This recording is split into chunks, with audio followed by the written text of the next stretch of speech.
Hi guys, today we're going to be going over this illustrating transcription and translation diagram together. This diagram is going to be really important because when I see you next week, we will be creating models of transcription and translation. So I'll be giving you guys all of the pieces, but I'm going to be asking you to set up all the pieces and show me exactly how transcription and translation happen within a cell, where the pieces move, how they move, all that good stuff. So this diagram will help you get that model set up on Monday so that you have everything you need to kind of move through those processes pretty seamlessly. So we're going to start, and it's important to know first that what we're doing here is looking at kind of a zoomed in portion of a cell. Now there's two major areas of the cell that you guys need to be aware of. The first area is the nucleus. So when we are looking at what we're looking at is inside the nucleus. So everything in this area is going to be within the nucleus of the cell. Now the major molecule that's contained within the nucleus of every cell is going to be DNA. And so you can see here you've got your double-stranded DNA molecule, and this molecule has actually already been unzipped, and a molecule of mRNA is being copied. And so the molecule of mRNA is right here. And so this molecule of mRNA is going to be really important. mRNA, again, stands for messenger RNA. And we call it messenger RNA because it's going to be able to take the message from the genetic code in DNA, and it's going to be able to carry it outside of the nucleus and into the cytoplasm. And so the rest of this space is going to be the cytoplasm of the cell. So after transcription happens, which is when that mRNA is copied from the DNA, the rest of this is going to happen in the cytoplasm. So that mRNA molecule is going to leave the nucleus, and it's going to travel through the cytoplasm until it finds a ribosome. And so this is the full mRNA strand down here. And this mRNA strand is now attached to a ribosome, which is E. Now ribosomes are going to have two parts, or what we call two subunits, a large subunit and a small subunit. Now these two parts sort of make a sandwich out of the mRNA. So you can see that the mRNA travels through the middle of the ribosome. And the ribosome's job is to read over the mRNA strand. And as it reads over, it's going to read the mRNA one codon at a time. And remember, a codon is going to be a group of 3 bases. Okay, so the mRNA gets read 3 bases at a time. We call those 3 bases the codon.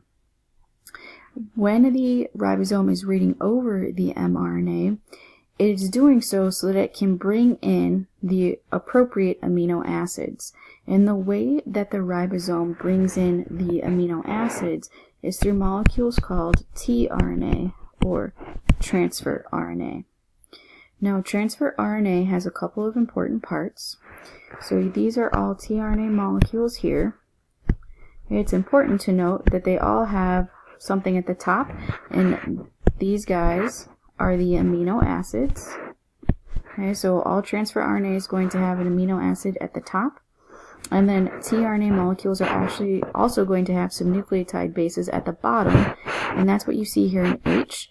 And we call those bases the anticodon. And we call it the anticodon because they complementary base pair with the mRNA codon. So for example, in this segment of mRNA, this is going to be a C, and we know that because it's going to pair with a G. This is going to be a G because it will pair with that C. And this will be an A, and we know that because it will pair with a U. Now the mRNA codon and the tRNA anticodon, they complementary base pair so that the ribosome knows that the proper amino acid has been brought in. Now when the tRNA comes in and it bonds to or pairs up with the mRNA codon, it's bringing in these amino acids. So what you're looking at in G are the amino acids that are forming the amino acid chain, and they're being brought in by these tRNA molecules. So every time a new tRNA molecule comes in, a new amino acid gets dropped off in this chain. So for example, this MET was the first amino acid. Then you have all of these that were brought in, and now this tRNA right here will be the next one, and it will complementary base pair with this codon right here, and it will bring in this amino acid right here to add to the amino acid chain. This process is going to continue until the ribosome reads an mRNA stop codon. And as soon as it reads an mRNA stop codon, it will stop bringing in new tRNA molecules. So there will be no more amino acids added to the amino acid chain. And this amino acid chain will get released from the ribosome, and it will fold to form a protein. And that is the end result of translation. So transcription, again, happened up here in the nucleus. So this is transcription, and it only happens in the nucleus. And once transcription is over, the mRNA is going to leave. It's going to travel to the cytoplasm, and that's where translation happens. And translation is going to be when the ribosome reads over the mRNA. It's going to bring in the appropriate tRNA molecule. That tRNA molecule will have an anticodon that pairs up with the codon of the mRNA. It will bring in the amino acid. That amino acid will get added to the amino acid chain. And then when a stop codon is read, the tRNAs will stop bringing in new amino acids, and that amino acid chain will be released from the ribosome, and it will fold to form a protein.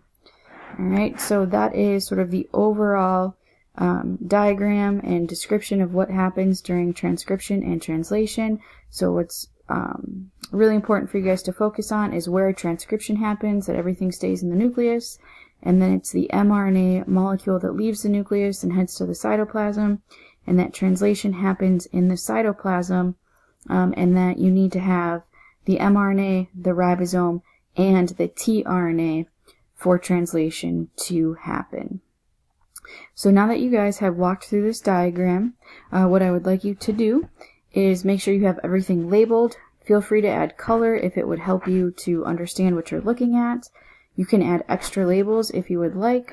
But once this is done, you guys need to start answering the questions on both the front and the back of this page so that we are ready to do our model of transcription and translation next week. All right, thanks guys.